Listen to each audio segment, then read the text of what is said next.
काफी समय बाद सावधानी के संकेत भी आ रहे हैं जिसे थोड़ा कॉशियस रहना है, थोड़ा समझ के रहना है। और ये मैं आज नहीं, कई बार आपने पूछा है, कई बार लोग, मैंने कहा जब मंदी के, कमजोरी के, सावधानी के जिस तरह के संकेत आएंगे मैं बताऊंगा, यहीं पर आएंगे, राइट, है ना। जब तक नहीं आए तब तक, और अब तक तो सही बढ़ेगा। हम पिछले मार्च के अंत से लेकर अब तक एक तरफा तेजी की बात करते हैं सर, और अभी तक तो लाइफ हाई पे ही है। बिल्कुल है। तो दिक्कत क्या है? सो मेरा ये पॉइंट है कि हम थोड़ा सा अब इन लेवल पे आके हल्का कॉशियस हो जाएंगे, बस सिंपल सी चीज। ठीक है, तो अब जो आपने सावधानी की थोड़ी बात या कॉशियसनेस की बात कर दी है, तो पहले तो बताइए इन्वेस्टर्स को क्या करना चाहिए इस समय?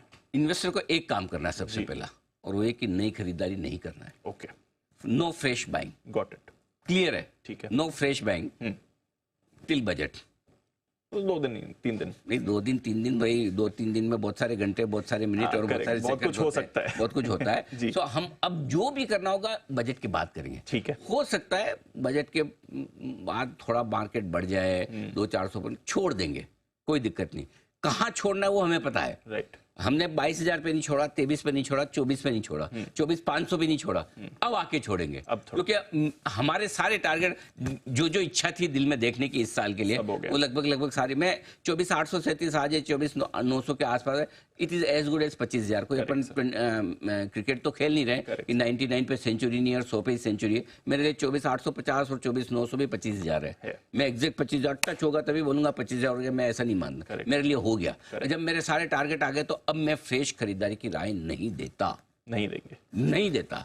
ठीक है, पॉइंट नंबर 1। ठीक है, जहां अच्छा प्रॉफिट है वहां थोड़ी बहुत प्रॉफिट बुकिंग कर लें। ठीक है, पॉइंट नंबर 2, जो शेयर ज्यादा महंगे हैं और ज्यादा भागे हैं वहीं पर पहले प्रॉफिट बुकिंग होगी। ध्यान से सुनिएगा, जो ज्यादा महंगे हैं, जिनके पी मल्टीपल बहुत ज्यादा है, और जो ज्यादा भागे हुए हैं, इन दोनों में पी मल्टीपल किसके ज्यादा महंगे हैं, कोई वो भी मैं बता देता हूँ, और कौन ज्यादा भागे वो भी बताता हूँ।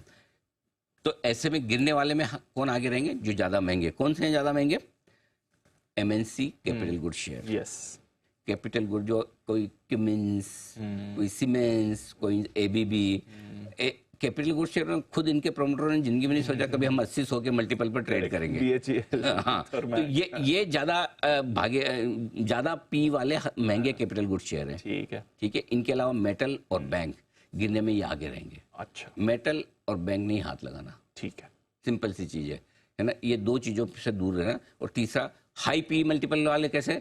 कोई ट्रेंड जो 100 के मल्टीपल पर ट्रेड कर रहा हो, करेक्ट, सब बढ़िया है, फर्स्ट क्लास है, आप जूडियो में जाके खरीदारी भी करके, और टाटा भी, ये सब कुछ है, लेकिन भाव से। तो ये शेयर जो है ना, जो 100 के 80 के मल्टीपल, कोई 80 के मल्टीपल वाले रेलवे स्टॉक्स है ना, ये भागेंगे। या ज्यादा भागे वाले शेयरों में जो पीएसयू स्टॉक्स है थोड़े, जो बहुत तेज, कोई डिफेंस वाले हो सकते हैं, कोई रेलवे वाले, कोई कैपिटल गुड्स वाले हो सकते हैं, वो थोड़े गिरने में आगे रह सकते हैं। अब आईटी एफएमसीजी शेयरों में मंदी नहीं करनी है, ये ध्यान रखें, इनमें मंदी नहीं करनी है। ये बाय ऑन डिप्स है, बचने की जगह यही है। यहाँ पे भागे हुए पीएसयू शेयर गिरेंगे जरूर, लेकिन रिकवरी सबसे पहले इन्हीं में आएगी, और सबसे तेजी से यही उठेंगे और यही भागेंगे। ठीक है, तो पीएसयू शेयर में अगर आप कहीं अटक भी गए, एक्सेप्ट बहुत महंगे 80-90-100 मल्टीपल वाले छोड़ दो, बाकी कोई भेल बीएल टाइप के पीएसयू में अटक भी गए तो आगे पीछे आपको एग्जिट मिल जाएगा। कोई डिफेंस में अटक भी गए तो आगे पीछे एग्जिट मिल जाएगा। ना अटके वो बेहतर है, लेकिन अटक गए तो टेंशन लेने की जरूरत नहीं, आपको एग्जिट मिलेगा। बजट के आसपास एक एंट्री का मौका मिल सकता है, कैश हाथ में रखें, थोड़ा बना के रखें।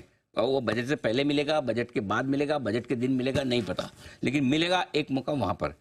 इंडेक्स में 4 से 5% की गिरावट के लिए तैयार है, यानी कि 1001 पॉइंट की कभी भी आ सकती है, इतना एक तरफा चलने के बाद, क्योंकि आप इलेक्शन के दिन से 3,000 पॉइंट से ज्यादा, 3,500 पॉइंट एक तरफा भाग चुके हैं। 3,000 पॉइंट से ज्यादा निफ्टी में, तो 3,000 पॉइंट का 1/3 अगर आप दे दें वापस एक बार करेक्शन के तौर पर, तो गलत नहीं है। तो 4-5% की इंडेक्स की गिरावट ना आए तो बढ़िया, और 7 से 15% की, और कुछ स्टॉक्स में इससे ज्यादा की गिरावट के लिए मेंटली और फाइनेंशियली दोनों तरह से तैयार है। मेंटली भी तैयार रहना है और फाइनेंशियली भी तैयार रहना है कि अगर ये इंडेक्स 4% घट जाए तो मैं संभाल सकता हूं क्या, करेक्ट, शेयर 15% मेरा घट जाए तो मैं संभाल सकता हूं क्या, ये आपको तैयारी रखनी है। ठीक है, हमने आपको एक तरफा तेजी करवाई है, अब हम आपको कह रहे हैं कि नया पैसा डालने के लिए इंतजार करेंगे। एक तरफा तेजी कभी आपको, अभी भी मैं मंदी की बात नहीं कर रहा हूं, मैं नया पैसा नहीं डालने की बात कर रहा हूं, थोड़ा प्रॉफिट बुक करने की बात।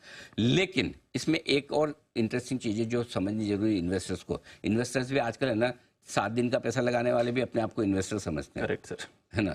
लेकिन जो 1 से 3 साल का व्यू लेकर इन्वेस्टेड है बाजार में, उनको कोई टेंशन नहीं कुछ नहीं करें। उनको कोई 5% के हल्के फुल्के करेक्शन आ भी जाए, जैसे इलेक्शन के दिन आए, वापस बाजार भाग गया, बजट में कुछ खराब हो गया, करेक्शन आ गया, वापस चल जाएगा, कोई टेंशन नहीं। हल्का होने के बाद बाजार वापस चलेगा। 3 साल का आपका व्यू है, दिमाग मत लगाइए, ये सारी कमेंट्री इग्नोर कर दीजिए। Got it. लॉन्ग टर्म वालों को तो कुछ नहीं करना। क्या है, लेकिन आजकल इन्वेस्टर को भी परफेक्ट टाइमिंग चाहिए। बोला आपने तो बताया ही नहीं, बोलते थे, आप तो बोलोगे कि कब सावधान होना है, कब निकलना है, क्या है। तो इसलिए जिनको बाजार में लंबा बुल रन है, बीच बीच में हेल्दी करेक्शन आने चाहिए, सबके लिए अच्छा है।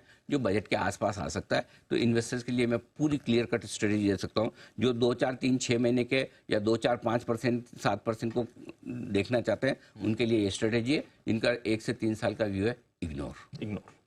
ठीक है सर। ट्रेडर्स, इन्हें क्या करना चाहिए? पहला काम तो ये कि ट्रेडिंग पोजीशन एकदम हल्की कर ले। ओके। और न करें ट्रेडिंग तो और बेहतर। तो और भी बेहतर है। ठीक है। साल के 2-4 दिन ट्रेडिंग छोड़ देना चाहिए। उपवास भी तो करते हैं ना अपने। साल में 2-4 दिन दिन होते हैं जो दूर रहने वाले। नवरात्रि भी तो रखते हो जी। मार्केट में भी वैसे ही नवरात्रि रखो। काफी लोग जैन होते हैं मार्केट में, वो संवत्सरी के दिन वो उपवास करते हो, या वो पर्यूषण चलते हैं, पर्यूषण के समय। तो उस समय वो ट्रेडिंग नहीं करते। Correct sir. हाँ मतलब इसका मतलब वो कहीं कहीं बैक ऑफ द माइंड है कि ट्रेडिंग अच्छा काम नहीं, वैसा समझ के ट्रेडिंग नहीं करते। एक डिटॉक्स हो गया तो क्या डिटॉक्स ही है। हाँ, वो डिटॉक्स करना जरूरी है। तो ट्रेडिंग ना करें तो बेहतर। ठीक है। लॉन्ग करें तो साथ में शॉर्ट भी जरूर रखें। ठीक है। अब इसमें बहुत इंटरेस्टिंग चीज है दीप। अब ये अगली लाइन है ना, जो लॉन्ग और शॉर्ट दोनों करने वाले में जिसमें लोग मरेंगे, फंसेंगे, वो वाली लाइन ये है। प्रॉब्लम क्या है, लोग शॉर्ट करेंगे मजबूत सेक्टर को और लॉन्ग करेंगे कमजोर सेक्टर को। जो मजबूत, for example IT FMCG short करेंगे, जिसको करना नहीं है। मेटल बैंक या फिर हो सकता है पीएसयू लॉन्ग करेंगे, जो गिरने में आगे रहेगा। तो आपको लॉन्ग जो करना है वो मजबूत सेक्टर में करना है, और शॉर्ट करना है वो कमजोर सेक्टर में करना है। मजबूत सेक्टर में शॉर्ट किया और कमजोर सेक्टर्स में लॉन्ग किया, तो दोनों तरफ थप्पड़े पड़ेगी। थप्पड़े, चांटे। और भी ऐसे। हाँ, हमारे राजस्थान, हरियाणा उधर सर रैपट भी बोलते हैं। हाँ, रैपट बोलते हैं। हाँ, रैपट। आशीष, तुम्हारे इधर क्या बोलते हैं?